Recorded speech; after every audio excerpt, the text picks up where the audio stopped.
వారందరూ నీ హృదయపూర్వకంగా నేను వందనాలతో నా యొక్క అభినందనలు తెలియపరుస్తున్నా. ఎందుకనంటే ఈ వృద్ధాప్యం అనేటటువంటిది మనిషి జీవితంలో చాలా గౌరవప్రదమైనది, శుభప్రదమైనది.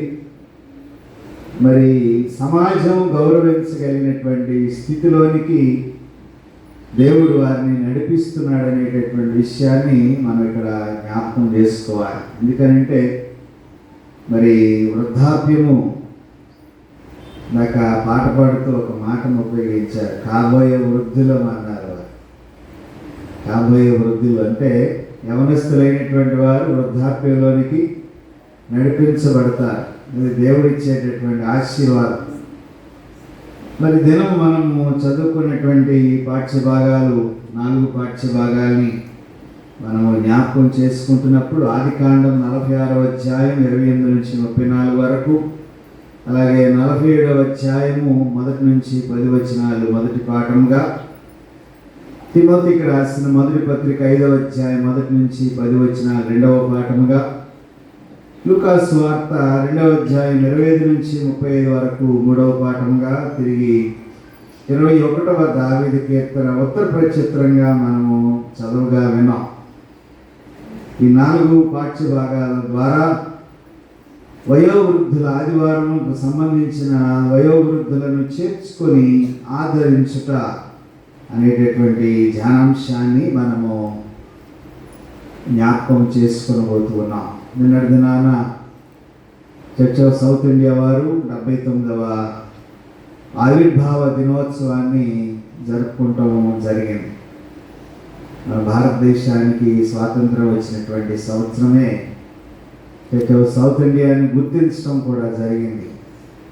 చర్చ్ మిషన్ సొసైటీగా ఉన్నటువంటి ఈ ఆర్గనైజేషన్ చర్చ్ ఆఫ్ సౌత్ ఇండియాగా మార్పు చెందించబడి అనేక డినామినేషన్లను ఐక్యపరిచి దక్షిణీయ సంఘముగా గుర్తింపు కలిగినటువంటి సంఘముగా ఒక విధంగా చెప్పుకోవాలంటే రాజకీయ పరంగా కాంగ్రెస్ పార్టీలో అనేక మంది వస్తూ ఉంటారు, వెళుతూ ఉంటారు. అది ఒక స్వతంత్ర పార్టీ లాంటిది.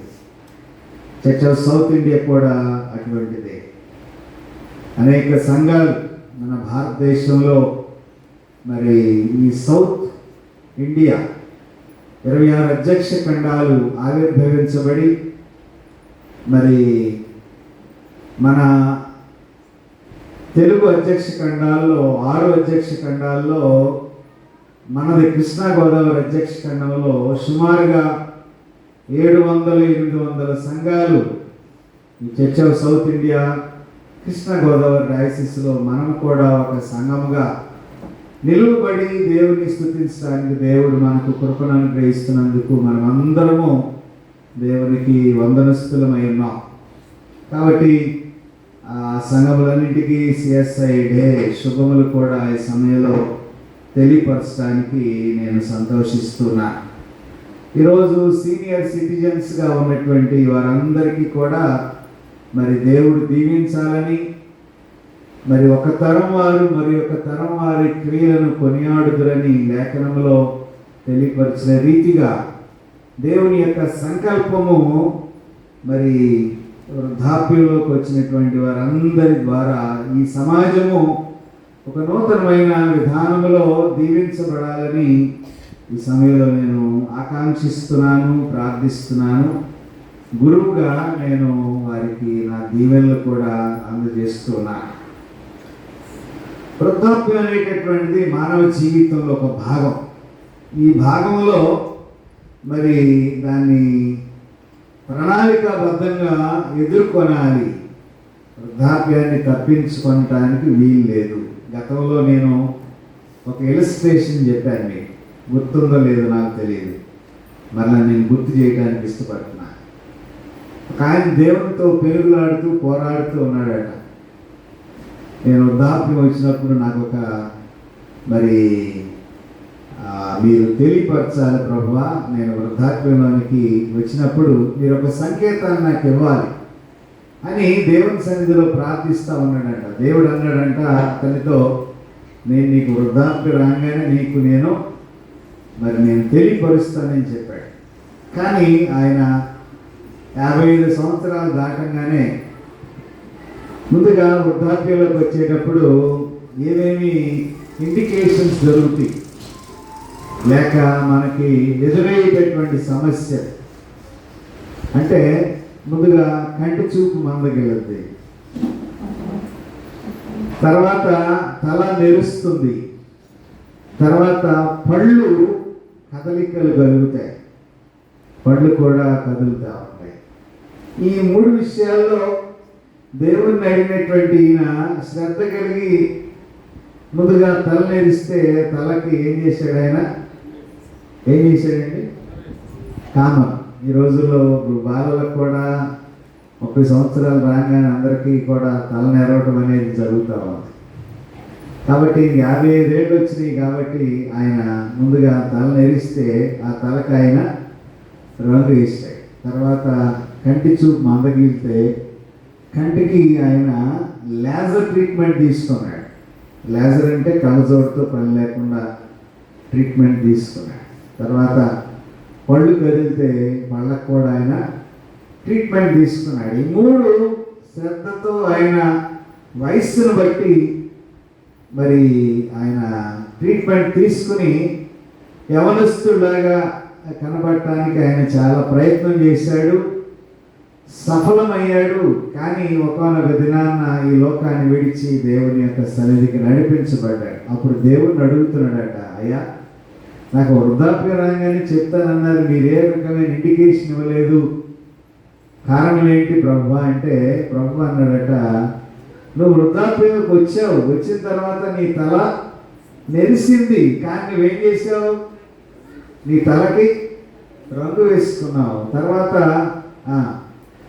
నీ పళ్ళు గదిలి, పళ్ళకి నువ్వేం చేసావు? పళ్ళకి ట్రీట్మెంట్ తీసుకున్నావు. తర్వాత చూపు మందగిలింది, నీ చూపు కోసం నువ్వేం చేసావు? లేజర్ ట్రీట్మెంట్ తీసుకుని కళ్ళజోడు కూడా వేసుకోకుండా నీవు సిద్ధపడ్డావు. కాబట్టి నువ్వు వృద్ధుడిగా కనబడటానికి నీవు ఇష్టపడలేదు.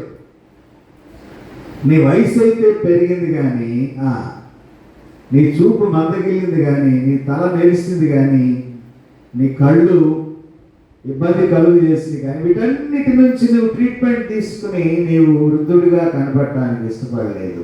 అంటే నీ మనస్సు ఒప్పుకోలేదు, వృద్ధుడిగా కనబడటానికి నీవు ఇష్టపడలేదు.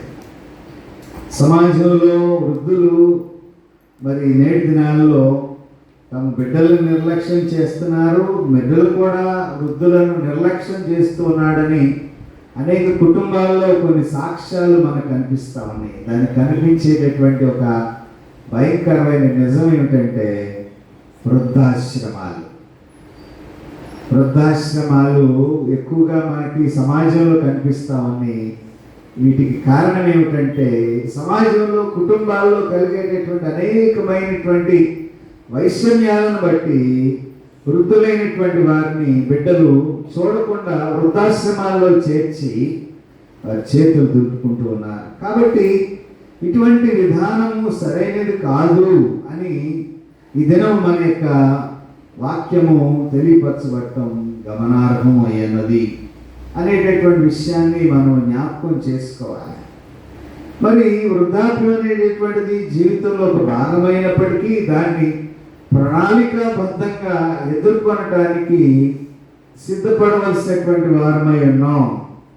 ఈ సమస్యకు వృద్ధాశ్రమాలు పరిష్కారం కాదు అనేటటువంటి విషయాన్ని ఒక జవాబుగా చెప్పటానికి మనము ముందుకు సాగాలి అనేటటువంటి విషయాన్ని మనము జ్ఞాపకం చేసుకోవాలి. ఎందుకంటే వృద్ధులు మానసికంగా శారీరక ఆరోగ్యం పట్ల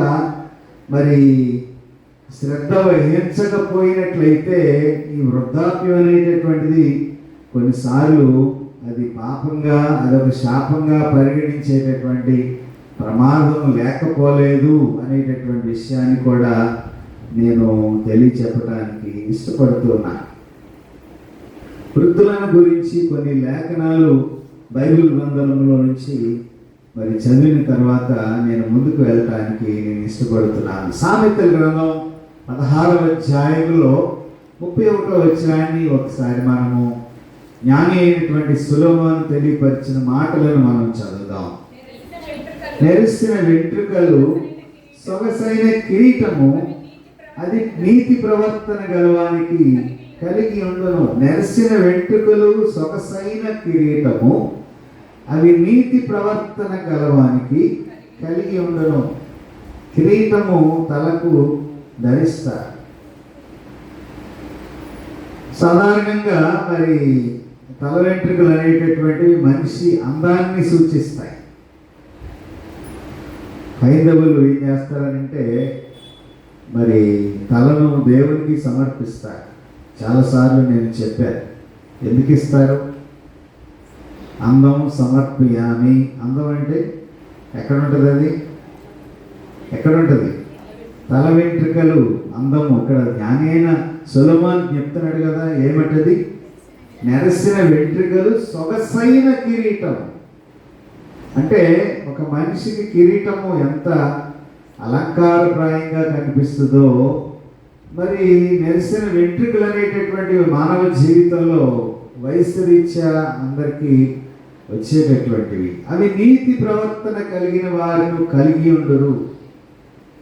ఎవరైతే దేవుని బిడ్డలుగా ఈ లోకంలో జీవిస్తారో వారు నీతి ప్రవర్తన కలిగినటువంటి వారుగా జ్ఞాపకం చేసుకున్నాం. తర్వాత 17వ అధ్యాయాన్ని కూడా చూద్దాం. సామెతల గ్రంథం 6వ వచనాన్ని చూద్దాం. కుమారులు వృద్ధులకు కిరీటము, తండ్రులే కుమారులకు అలంకారం. ఏమిటండి?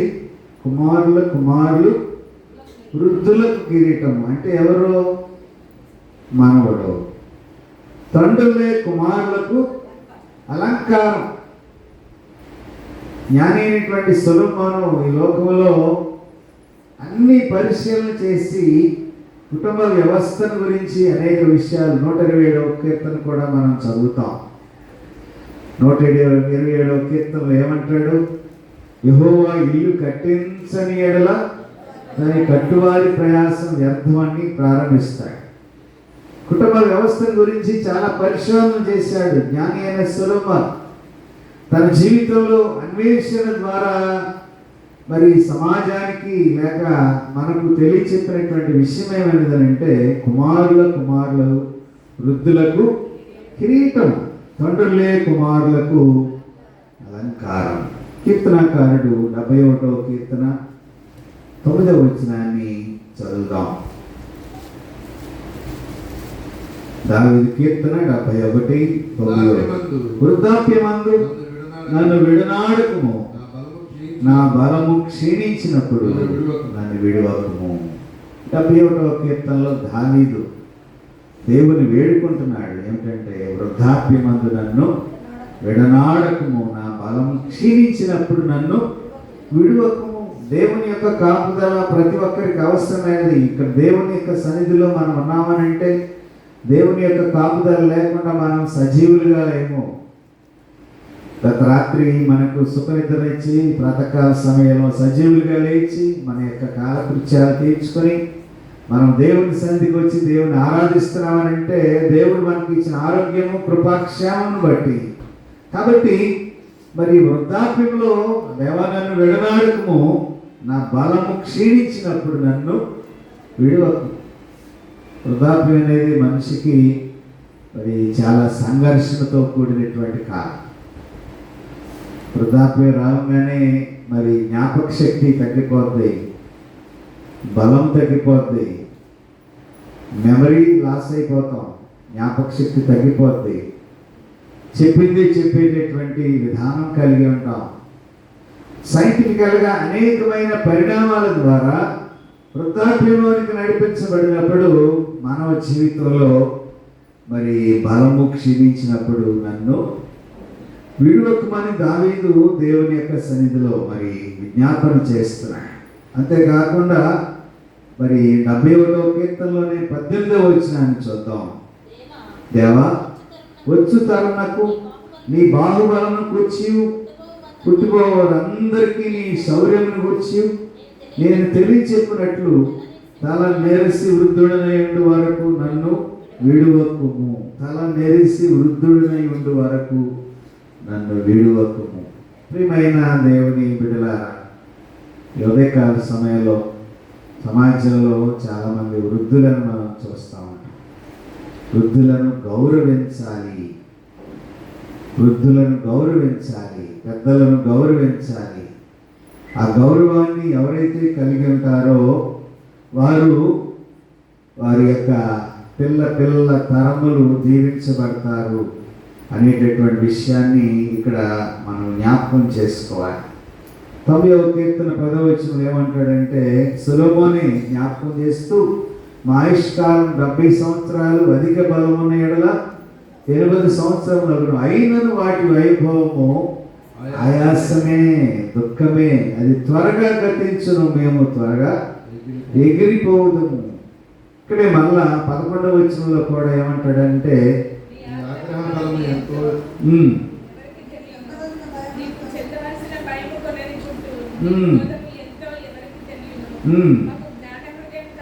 మాకు జ్ఞాన హృదయం కలుగునట్లుగా చేయము, మా దినములు లెక్కించుట మాకు నేర్పుము. నిజంగా మనము జ్ఞాన హృదయాన్ని కలిగి ఉండేటటువంటి కాదు. మనిషి జీవితంలో వృద్ధాప్యాన్ని గుర్తించి కొంతమంది ఏం చేస్తారనంటే, మరి 40 ఏళ్ళు దాటంగానే ఆరోగ్య సంరక్షణలో భాగంగా ఆహార నియమాలు, శ్రద్ధతో చక్కగా సమయానికి నిద్రపోవటము, మరి బిడ్డలను చక్కగా సంరక్షించుకోవటము 40 సంవత్సరాల నుంచే సిద్ధపడుతూ ఉంటారు. అంటే వృద్ధాప్యం 50 దాటంగానే వృద్ధులుగా. మరి ప్రభుత్వం వారు కూడా చాలా రకాలైనటువంటి పరిస్థితులు వృద్ధుల కొరకు ఏర్పాటు చేస్తూ ఉన్నారు. ఆర్టీసీ బస్సుల్లో సీనియర్ సిటిజన్స్గా వారికి కొంత కన్సెషన్ ఇవ్వటము, బస్సుల్లో ప్రయాణాలకి, అలాగే వారికి రిజర్వేషన్లు ఇవ్వటము, ఇంకా కొన్ని రకాలైనటువంటి ప్రొవిజన్స్ కల్పిస్తూ ఉన్నారు ప్రభుత్వం వారు. అది సెంట్రల్ గవర్నమెంట్ అయినా స్టేట్ గవర్నమెంట్ అయినా. కాబట్టి ఈ వృద్ధుల కొరకు మరి బస్సులో ప్రయాణం చేసేటప్పుడు ఎవరైనా పెద్దవారు నిలబడ్డారనుకోండి, చిన్నపిల్లలు ఏం చేస్తారనంటే లేచి వారిని సీట్ ఇచ్చి గౌరవిస్తూ ఉంటారు. ఇవన్నీ లోకంలో మనము సహజంగా చూసేటటువంటి విధానాలు. కానీ మనము ఈ దినాన్ని చదువుకున్నటువంటి ఆదికాండం 46వ అధ్యాయం 28 నుంచి 34 వరకు, 47 నుంచి 10 వచనాల వరకు ఇక్కడ మనము గమనించగలిగినట్లయితే మరి యాకోబు యొక్క పరిస్థితులు, వాటన్నిటిని గురించినటువంటి విధి విధానాలు మనకి ఇక్కడ స్పష్టంగా జ్ఞాపకం చేయబడతా ఉన్నాయి. యాకోబు కుటుంబం ఐగుప్తులకు వచ్చినప్పుడు మరి యాకోబు తన కుటుంబపు వారందరినీ తీసుకుని బెర్షెబాలో దేవుని ఆరాధించి దర్శనాన్ని పొంది మరి గోషేనుకు చేరినటువంటి వృత్తాంతం ఇక్కడ మనకు కనిపిస్తా ఉంది. అంటే యాకోబు బెర్షెబాలో దేవుని యొక్క దర్శనాన్ని పొందాడు. ఈ 46వ అధ్యాయంలో మనం చూసినప్పుడు యాకోబు ముందు మోసగాడుగా మనకు కనిపిస్తూ ఉన్నాడు.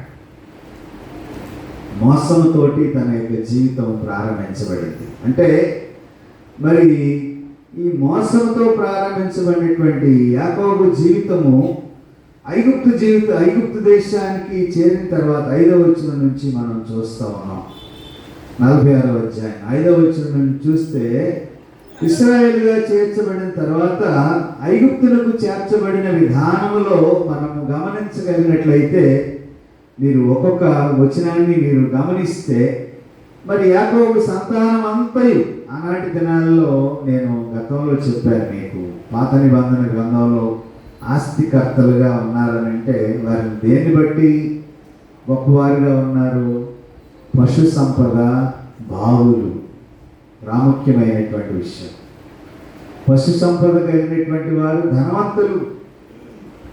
అబ్రహాము యొక్క పశు సంపదకు, లోతు యొక్క పశు సంపదకు కాపర్ల మధ్య గొడవలు వచ్చినప్పుడు, ఆస్తి తగాదాలు వచ్చినప్పుడు వారు వేరు వేరు ప్రాంతాలకి విడిపోయినట్లుగా మనం ఆదికాండంలో చూస్తాం. అంటే మరి ఈ నేటి దినాల్లో చూస్తే మనకి ప్రాపర్టీస్, బ్యాంక్ బ్యాలెన్స్, మరి భూమి తదితర వాటి మీద ఆస్తికర్తలుగా మనం గుర్తించేటటువంటి విధానం నేటి సమాజంలో ఉంది. కానీ ఆనాటి దినాల్లో పశు సంపద, బావులు తవ్వించేటటువంటి దానిలో కూడా వారు ధనవంతులుగా తీర్చిదిద్దబడినట్లుగా పరిశుద్ధ గ్రంథంలో మనం చూస్తాం. ఇక్కడ కానాను నుంచి ఐగుప్తు దేశానికి వచ్చినటువంటి యాకోబు యొక్క కుటుంబాలు మరి ఇక్కడ కుమారుల పేర్లు ఇవ్వబడినట్లుగా మనం చూస్తా ఉన్నాం. 9వ వచనం నుంచి మనం చూస్తే 46వ అధ్యాయంలో వారి పేర్లు అన్ని వివరాలు మనకి తెలియపరచబడ్డాయి. యాకోబు ఐగుప్తుకి వచ్చినప్పుడు ఆ ఇంటిలో కుటుంబ సభ్యులు ఎంతమంది ఉన్నారనంటే 66 మంది సభ్యులు ఉన్నారు. ఆ తర్వాత యోసేపుకు వెళ్ళినటువంటి సంతానం ఇరువురు, యాకోబు యోసేపులతో కలిపి మొత్తం 70 మంది ఐగుప్తు దేశానికి వచ్చి అక్కడ మరి ఆ లెక్కలో వారు నడిపించబడ్డారు. తర్వాత మనం 28వ వచనం నుంచి 34వ వచనం వరకు మనం చూస్తే యోసేపు గోషెన్లో యాకోబును కలుసుకున్నాడు. 20 సంవత్సరాల తర్వాత మోసం చేసిన తర్వాత యాకోబు మరలా కలుసుకున్నటువంటి కాలము, ఆ డ్యూరేషన్ ఎంతకాలం అంటే 20 సంవత్సరాలు. అక్కడ యోసేపు తన తండ్రిని కలుసుకొని ఒకరి ఎడల ఒకరు దుఃఖాన్ని వ్యక్తపరుచుకున్నారు. ఐగుప్తీయుల యొక్క దేశంలో గొర్రెల కాపరులు మరి హేయమైనటువంటి వారుగా కనిపిస్తూ ఉన్నారు. గొర్రెల కాపరులు అంటే మరి సమాజం ఆనాటి దినాల్లో మరి గుర్తించలేనటువంటి హీన స్థితిలో చూసేటటువంటి పరిస్థితి. అయితే తాము పశువులు కలవారమని దేశ మరి నాయకుడైన ఫరోకు తెలియచెప్పినప్పుడు మరి ఆ యొక్క విషయాన్ని యోసేపుకు తెలియపరిచి యోసేపు ద్వారా వారికి గోషేను దేశంలో కాపురం ఉండటానికి అవకాశం ఇచ్చినట్లుగా మనం ఇక్కడ చూస్తూ ఉన్నాం. ఇది 46వ అధ్యాయంలో ఉన్నటువంటి పరిస్థితి. ఆ తర్వాత యాకోబు యొక్క కుటుంబము ఫరోను దర్శించి ఫరో ఆ ప్రాంతంలో ఉన్నటువంటి ఫరో ద్వారా మరి వారు అక్కడ కరువులో తీవ్రమైనటువంటి ఇబ్బందులన్నిటిని ఎదుర్కొని ఆ పరిస్థితులన్నిటిలో మరి అక్కడ తీవ్రమైనటువంటి ఆ కరువు కాలంలో మరి తండ్రి అయినటువంటి యోసేపును తీసుకుని వచ్చి యాకోబు తన యొక్క మరి పరిస్థితులన్నిటినీ అక్కడ నడిపించబడినట్లుగా మనం చూస్తూ ఉన్నాం. మరలా మనం 47వ అధ్యాయంలోకి వచ్చినప్పుడు యోసేపు తన యొక్క తండ్రి కుటుంబాన్ని ఫరోకు పరిచయం చేసినట్లుగా మనం చూస్తూ ఉన్నాం. అంటే తన తండ్రి కుటుంబం అంతా ఇక్కడ మనం గమనిస్తే గొర్రె మందలతో గోషెన్ దేశంలో ఉన్నట్లుగా మనము ఇక్కడ గమనించవచ్చు. అయితే మరి ఈ విధంగా మనం గమనిస్తున్నప్పుడు యోసేపు తన యొక్క గృహ నిర్వాహకత్వంలో మరి నిర్దోషిగా అతను మనకు కనిపిస్తా ఉన్నాడు. అంతేకాకుండా ఫరో నుంచి వారిని నివాసయోగ్యమైనటువంటి స్థలానికి నడిపించబడ్డారు. చదవండి 3వ వచనం నుంచి 47వ అధ్యాయం.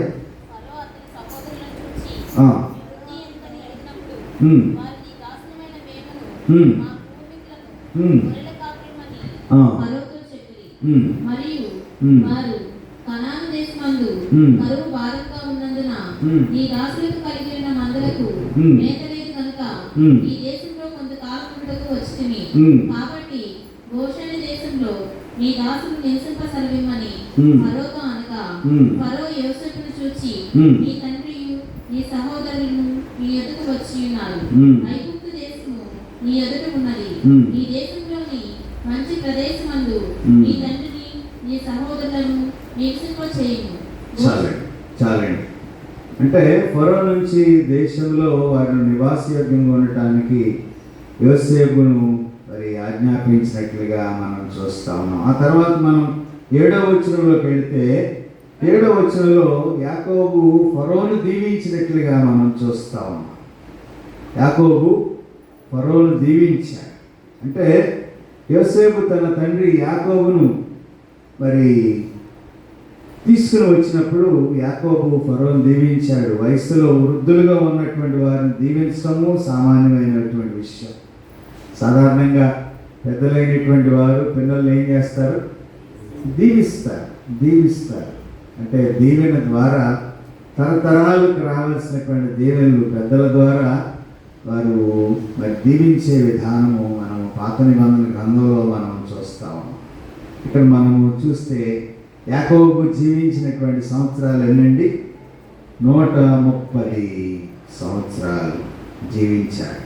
అంటే కొంచెం దుఃఖ సహితంగా కనిపిస్తూ ఉన్నాయి, కొన్ని మరి సంతోషంగా కనిపిస్తూ ఉన్నాయి. కానీ అన్ని విషయాల్లో కూడా దేవుడు యాకోబును దీవించినట్లుగా మరి మనం ఇక్కడ జ్ఞాపకం చేసుకోవాలి.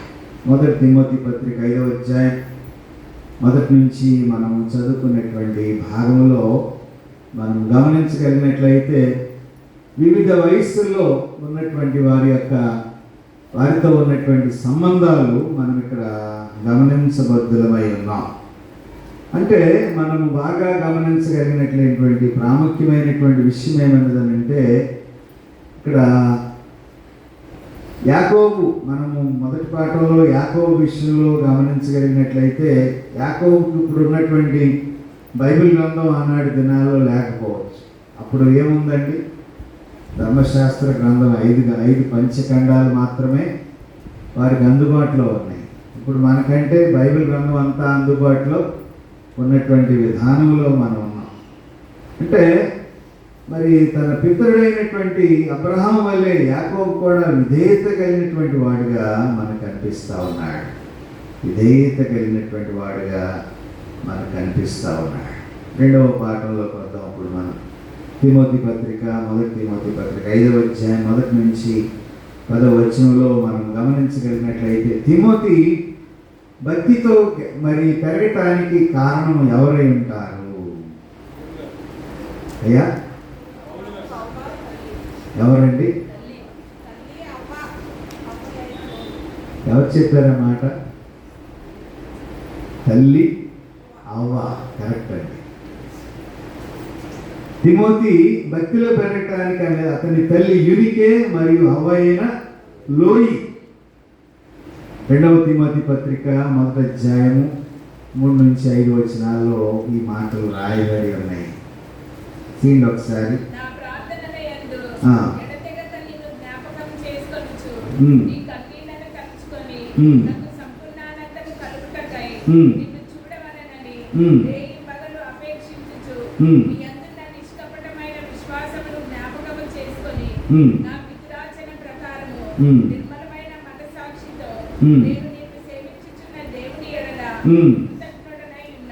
చాలండి. ఇక్కడ మనం గమనిస్తే మరి ప్రియమైనటువంటి తల్లులు, అమ్మమ్మలు, తాతయ్యలు, నాయనమ్మలు, నానమ్మలు అందరికీ తెలియచెప్పేటటువంటి విషయం ఏంటంటే, వారి పిల్లలను దైవభక్తిలో పెంచవలసిన ముఖ్యమైన బాధ్యతలు ఇక్కడ ఎవరి ద్వారా మనకు తెలుస్తున్నాయంటే, తిమోతి యొక్క తల్లి యూనికే మరియు అవ్వైన లోయల ద్వారా మనం నేర్చుకుంటాం.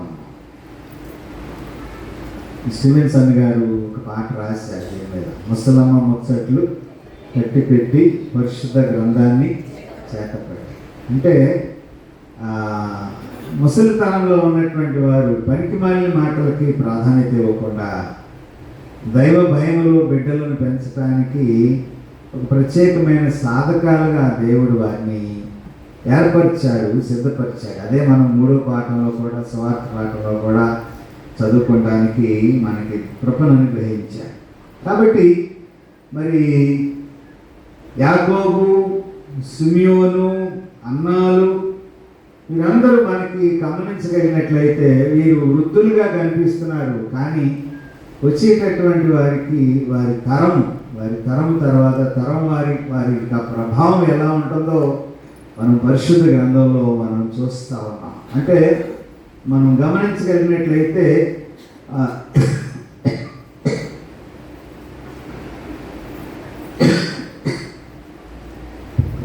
వృద్ధులైనటువంటి వారు తర్వాత తరం వారికి, వారి పిల్లలకు, వారి పిల్లల పిల్లలకు సరైనటువంటి భక్తి మార్గంలో నడిపించే బాధ్యతను వారు నేర్పించాలి. లోక సంబంధమైనటువంటి తర్బీదు వారికి ఇవ్వక్కర్లేదు. లోక సంబంధమైన తర్బీదు మరి వారు నేర్చుకుంటారు, కానీ దైవ సంబంధమైన జ్ఞానము వారికి నేర్పించగలిగినప్పుడు వారి తరం వారు మరి దీవించబడేటటువంటి విధానాన్ని కలిగి ఉంటారు అనేటటువంటి విషయాన్ని ఇక్కడ మనము తప్పకుండా జ్ఞాపకం చేసుకోవాలి. ఎందుకనంటే 60 ఏళ్ళు నిండినటువంటి వారు ఆరోగ్య సమస్యలకి మరి ఎదుర్కొనేటటువంటి కాలంలో వారికి సరైన గుర్తింపు లేకపోయినప్పుడు వారి సమాజంలో మరి కొంచెం ఒక విధమైన డిప్రెషన్లోకి వెళ్తారు. వారి బిడ్డల ద్వారా కానీ, సమాజం ద్వారా కానీ, బంధువుల ద్వారా కానీ గుర్తింపు లేనప్పుడు ఒక విధమైనటువంటి మానసికమైనటువంటి బలహీనతకు గురి అవుతారు.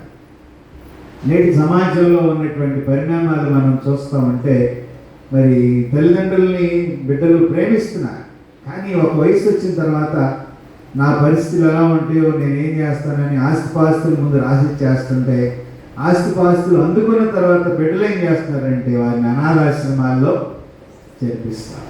సమాజంలో చాలా కుటుంబాల్లో కలిగేటటువంటి పరిణామం ఇది. నువ్వు వెళ్ళిపో, మా మధ్య ఉండొద్దు అని తల్లిదండ్రులను తరిమేస్తున్నారు. చాలా భయంకరమైనటువంటి సంఘటనలు చూస్తా ఉన్నాం. ఈ మధ్యకాలంలో మరి యూట్యూబ్లో ఒక చోట చూసినప్పుడు ఒక తల్లిని తీసుకుని వచ్చి అనాథాశ్రమం బయట విడిచిపెట్టి ఇప్పుడే వస్తానని చెప్పి కుమారుడు అమెరికా వెళ్ళిపోయాడు.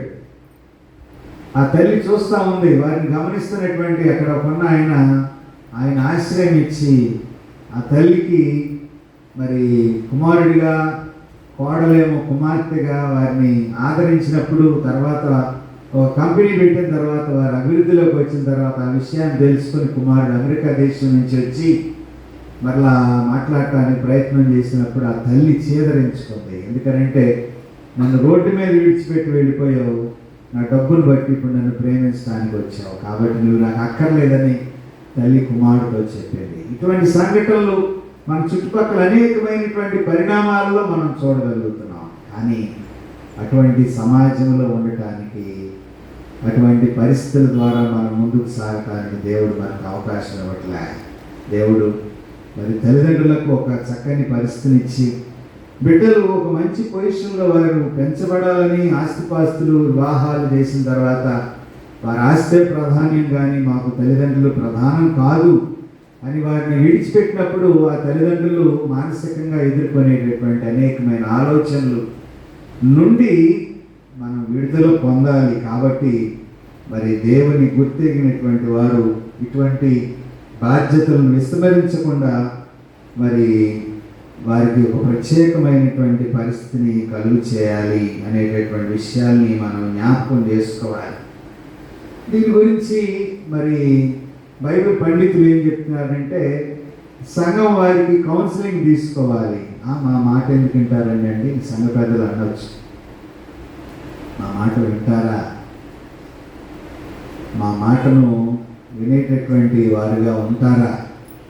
ఎవరి మాట వినరండి. కొంతమంది చెప్తుంటే వారి ధోరణి ఏదో వారిదే కానీ ఎవరి మాట వినరు. కొన్ని కుటుంబాల్లో చూస్తూ ఉంటాం, కౌన్సిలింగ్ కోసం పిలిచి వారి కౌన్సిలింగ్ ఇస్తుంటే వాళ్ళు ఏం చేస్తారంటే మధ్యలోనే లేచి వెళ్ళిపోతూ ఉంటారు.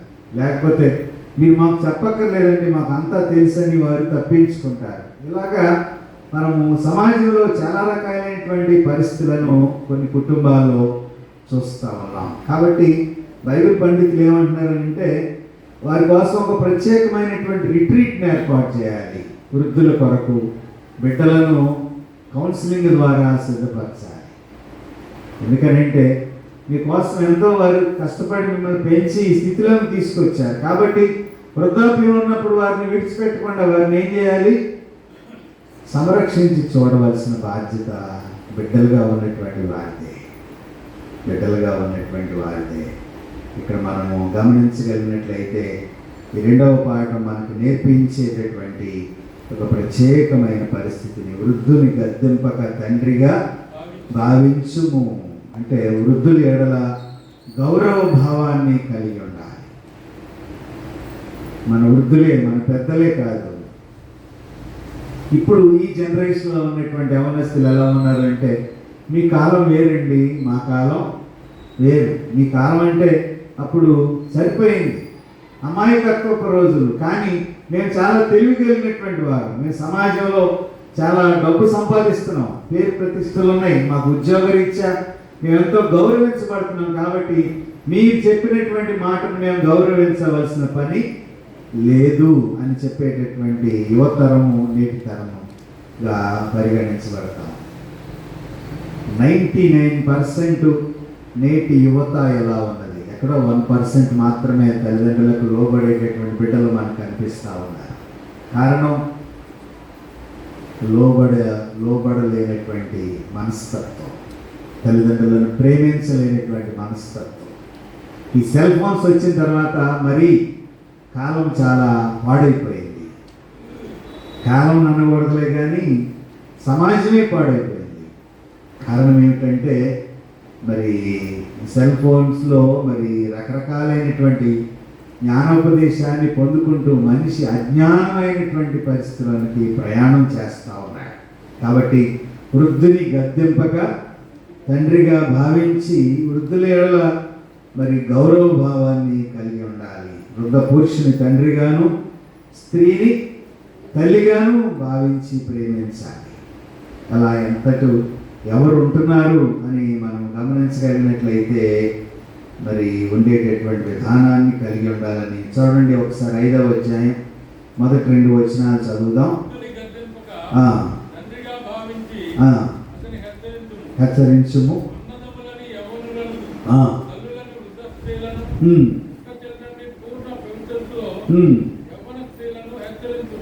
వివిధ వయసులో ఉన్నటువంటి ప్రజలతో ఉన్నటువంటి సంబంధాలు. కొంతమంది తల్లిదండ్రులు ఏం చేస్తారంటే పిల్లలు మాట విన్నప్పుడు మన స్నేహితులతో చెప్పిస్తూ ఉంటారు. చెప్పించినప్పుడు వాళ్ళు ఏమంటారంటే మీరు మాకు చెప్పొచ్చారా, మీరు చూసుకోండి అనేటటువంటి మాటలను ఉపయోగించి కూడా అగౌరవపరిచేటటువంటి కుటుంబాల్లో యవన బిడ్డలు మనం చూస్తూ ఉన్నాం. కానీ మరి తమకన్నా వయసులో పెద్దవారిని గౌరవించినప్పుడు వారి తరం కూడా గౌరవించబడుతుంది అనేటటువంటి విషయాన్ని ఇక్కడ మనము జ్ఞాపకం చేసుకోవాలి. విధవరాండ్రి యొక్క బాధ్యతల గురించి కూడా 3వ వచనం నుంచి చూద్దాం.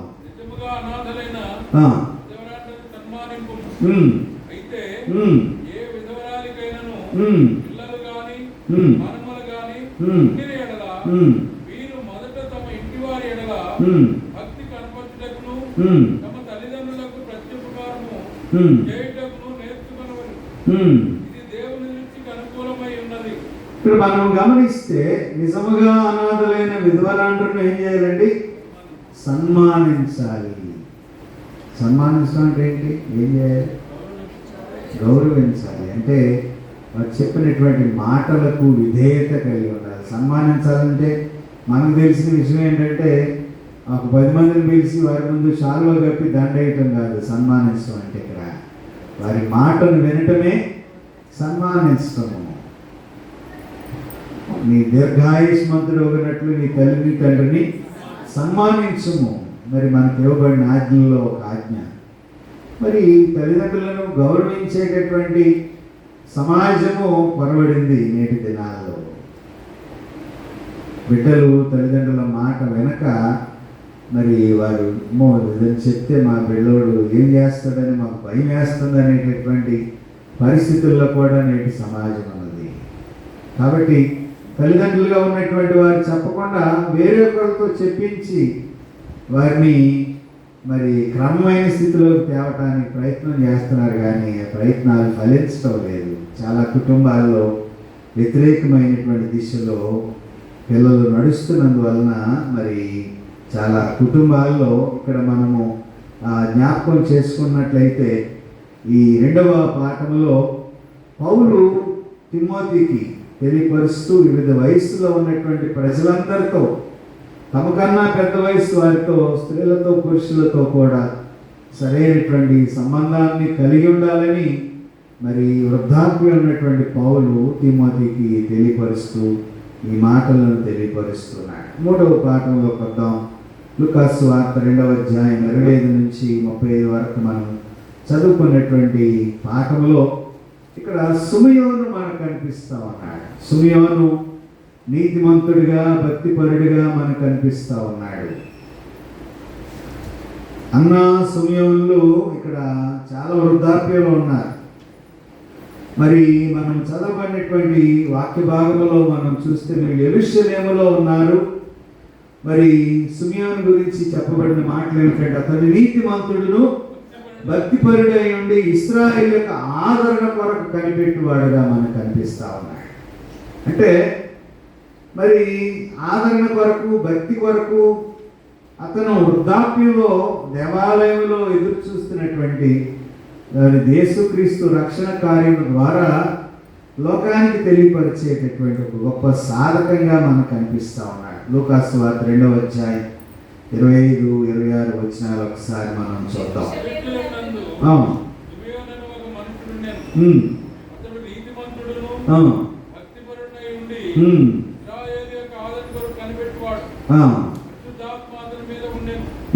అతడు ప్రభు యొక్క క్రీస్తును చూడక మునుపు మరణము పొందడని అతనికి పరిశుద్ధాత్మ చేత బయలుపరచబడి ఉండెను. ఆత్మ వచ్చుడే అతడు దేవాలయంలోనికి వచ్చెను. అతడు ధర్మశాస్త్ర పద్ధతి చొప్పున ఆయన నిశ్చయమై జరిగించలకు తల్లిదండ్రులు శిశువైన యేసును దేవాలయంలోనికి తీసుకొని వచ్చినప్పుడు అతడు తన చేతులలో ఆయన ఎత్తుకొని దేవుని స్తుతించుతూ ఇట్లనెను, నాథా, ఇప్పుడు నీ మాట చొప్పున సమాధానంతో నీ దాసుని పోనిస్తున్నావు. అన్యజనులకు నిన్ను బయలుపరచుటకు వెలుగుగాను నీ ప్రజలైన ఇశ్రాయేలుకు మహిమగాను నీవు సకల ప్రజల ఎదుట సిద్ధపరిచిన నీ రక్షణ నేను కన్నులారా చూసితిని. చాలా ఇక్కడ మనం గమనిస్తే సుమయోను గురించినటువంటి మాటలు మనకి స్పష్టంగా కనిపిస్తాయి. దేవుని యొక్క రక్షణ ఎవరిలో చూడగలిగాడంటే ప్రభు అయిన యేసుక్రీస్తులో చూడగలిగాడు. నాథా అంటే మనం ఇక్కడ బాగా గమనించగలిగినటువంటి ప్రాముఖ్యమైన విషయం ఏమిటంటే నాథ. నాథ అంటే అర్థం ఏంటి? నాథ అని ఎవరిని అంటారు? భార్యకి భర్తని నాథ అని పిలుస్తారు. అంటే భర్త స్థానంలో ఉన్నటువంటి వారు మరి నాథ అని పిలువబడేటటువంటి ఆధిక్యత కలిగినటువంటి వారు. అంటే ఇక్కడ సుమయోను నాథ అని పిలవటంలో ఇక్కడ అర్థం ఏమిటంటే నా యజమానుడా, నా రక్షణకర్తగా ఉన్న దేవుడా. అంటే దేవుడు ఇశ్రాయేలులకు విమోచన కలిగించేటటువంటి ఒక యజమానుడిగా, అన్ని జనులకు కలిగించేటటువంటి రక్షణ కార్యములకు మూల పురుషుడుగా యేసుక్రీస్తు ప్రభువారి ద్వారా లోకానికి తెలియపరుస్తున్నాడు. ఇదిగో యజమానుడిగా ఉన్నటువంటి రక్షణకర్త యేసుక్రీస్తును లోకానికి పరిచయం చేస్తూ ఈ మాటలు మాట్లాడుతూ ఉన్నాడు. అంటే ఇక్కడ మనం గమనిస్తే 2వ అధ్యాయం 34వ వచనంలో మనం ఒకసారి చూద్దాం.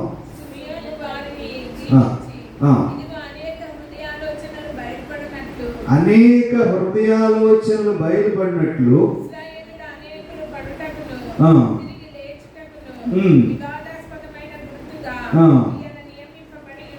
అంటే వృద్ధాప్యంలో ఉన్నటువంటి ఆయన ఇక్కడ ప్రవచిస్తున్నాడు. వృద్ధాప్యంలో ఉన్నటువంటి సుమయోను ఇక్కడ ఏం చేస్తున్నాడండి? ప్రవచిస్తున్నాడు. యేసుక్రీస్తుని గురించినటువంటి మాటలు తెలియపరుస్తున్నాడు.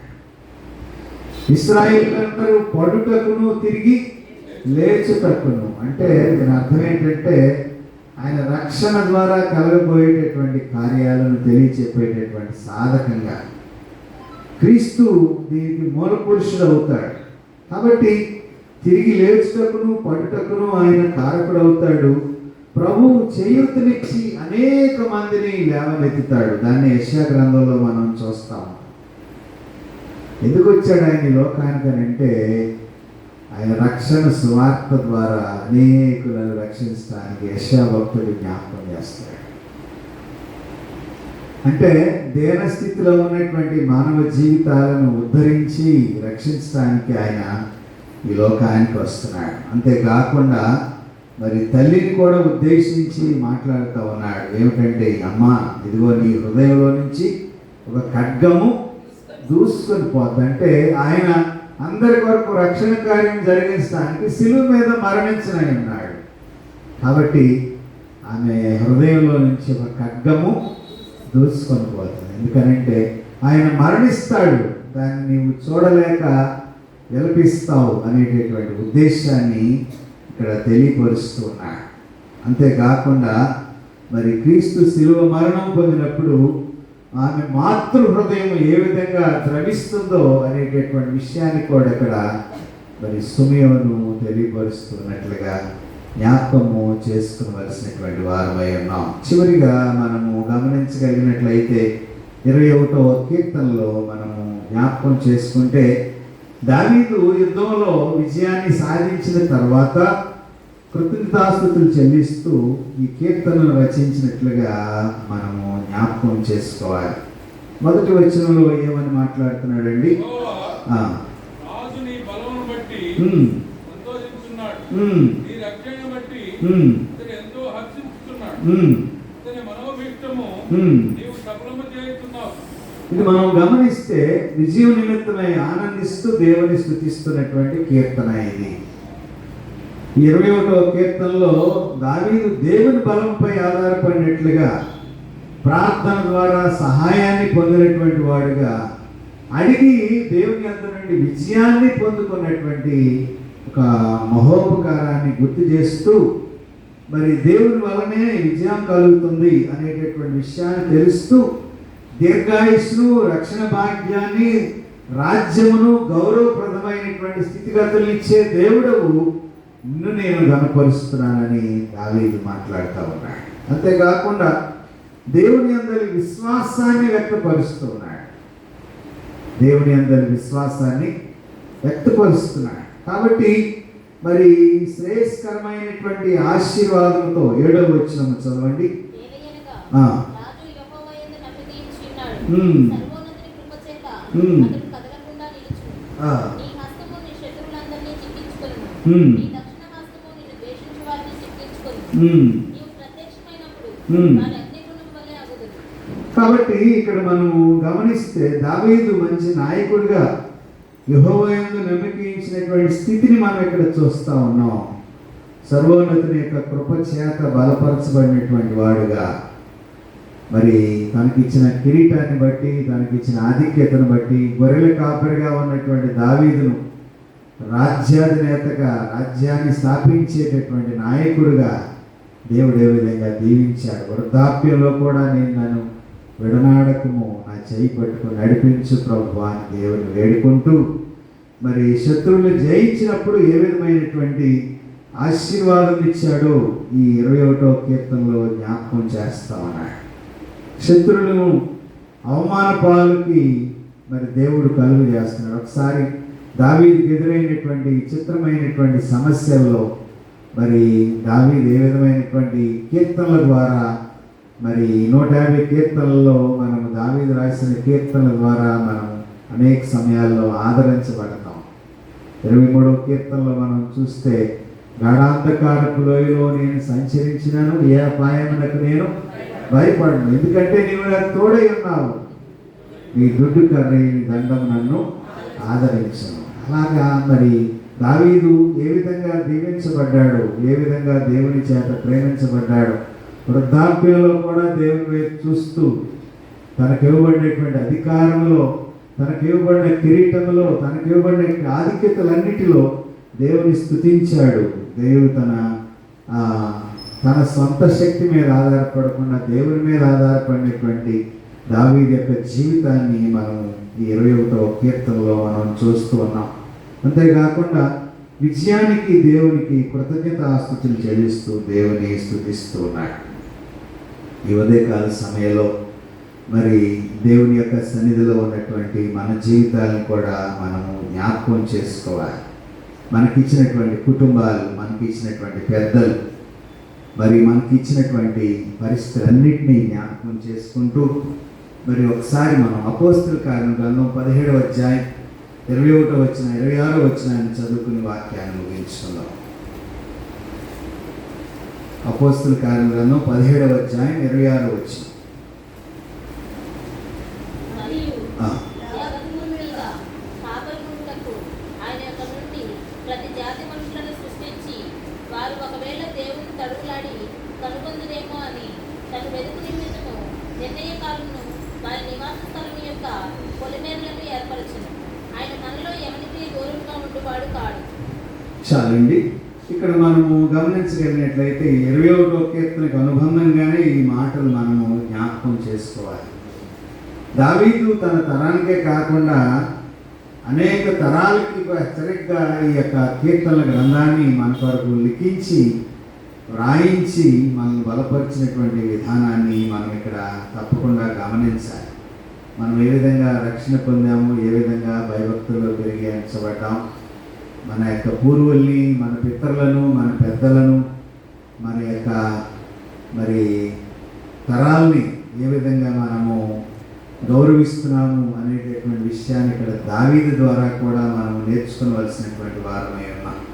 కాబట్టి కీర్తన గ్రంథంలో మనం గమనిస్తే మీ కుమారులకును కుమార్తెలకును మీ మనవాళ్ళకి మనవరాళ్ళందరికీ దేవుని యొక్క భయంలో వారిని పెంచవలసిన బాధ్యత మనందరి మీద ఉన్నట్లుగా మనం చదవబడినటువంటి యాకోబు విషయమే కానీ, తిమోతి పత్రికే కానీ, సుమియోను గురించినటువంటి మాటలే కానీ మన జీవితంలో మనం ఏ విధంగా మన పెద్దలను గౌరవిస్తున్నాం, వారిని ఏ విధంగా సన్మానిస్తున్నాం, వారు చెప్పినటువంటి మాటలకు ఏ విధంగా లోబడి ఉంటున్నాం అనేటటువంటి విషయాల్ని మనల్ని మనం పరిశీలన చేసుకుంటూ పరిశుద్ధాత్మ ద్వారా ప్రతి ఒక్కరు బలపరచబడటానికి ఆయన కృపా సాధనంగా మన యొక్క పెద్దలను, మన యొక్క తల్లిదండ్రులకు మనం లోబడి ఆయన కృప ద్వారా దీవించబడేటటువంటి ధన్యత పరిశుద్ధాత్మ దేవుడు మన యొక్క సంఘములకును మన కుటుంబాలకు అనుగ్రహించి నడిపించి బలపరిచి కాచి కాపాడుగాక. తల వంచి ప్రార్థన చేసుకుందాం.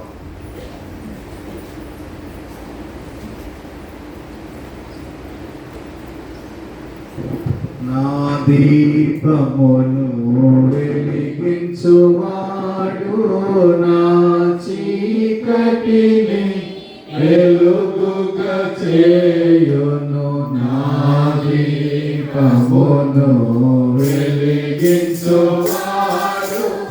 నా చీకటిని వెలుగుగా చేయును. తెల్లరాజుల నుండి బలమైన చేతితో, తెల్లరాజుల నుండి బలమైన చేతితో వెలుపల చేసిన బలమైన దేవుడు, వెలుపల చేసిన బలమైన దేవుడు యెహోవా నా బలమా. ఏకాకమైనది నీ మార్గం, పరిపూర్ణమైనది నీ మార్గం యెహోవా. ఎవరైనా ప్రేరేపించు